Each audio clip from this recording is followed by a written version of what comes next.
Hello, everyone.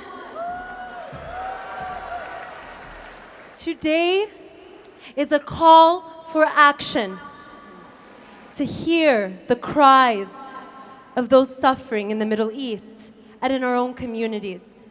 How many in your group, in your age group, are crying out, "Where are you, world?" They were just like us, with their own dreams of going to school, getting married, hanging out with their friends. And in one moment,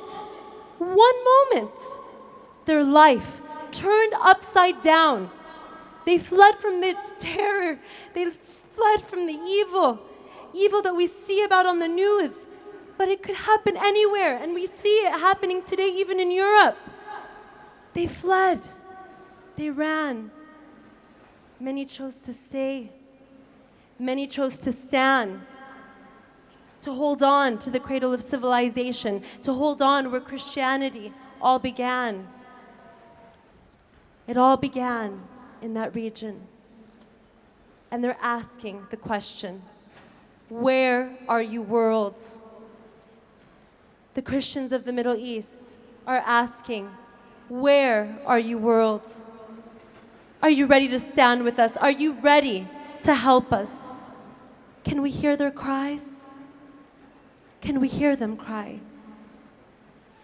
Can we take a moment to shut our eyes and try to hear their cries?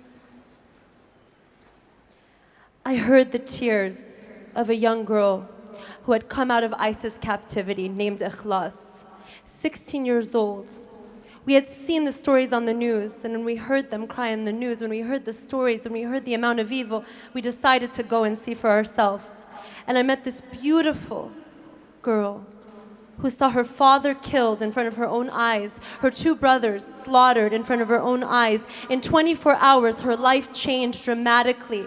The girl was taken into ISIS captivity. She was imprisoned, and man after man would take her and rape her and torture her.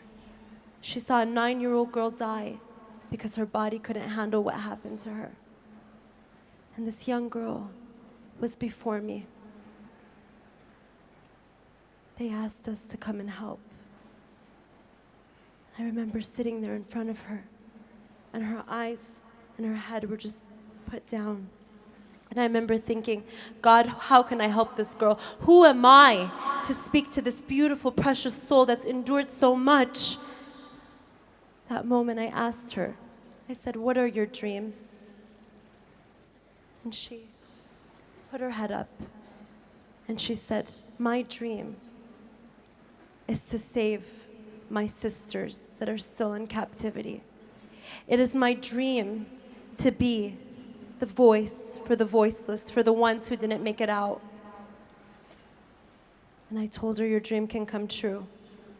And we took a video of her message when she raised her hand and said, "Whether I live or I die trying, I will not stop until I save my sisters." We took her footage and used it as an exhibit when I testified before the United States Congress. Millions of people got to see Ikhlas speak. And you know what happened?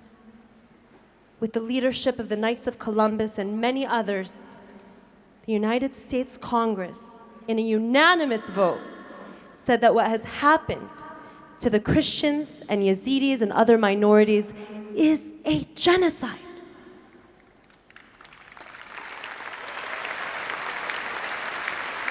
Ikhlas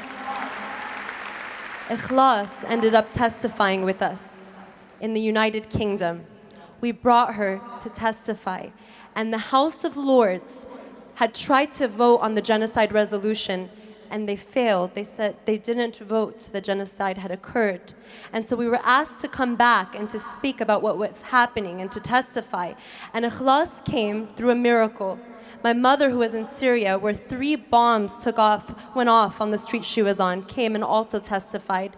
And Ikhlas was able to show the suffering of the Yazidi people and the Christians in Iraq. My mother showed the suffering of the Christians and many others in Syria. And guess what happened? in a unanimous vote again, the United Kingdom's parliament said, genocide has taken place. Thank you.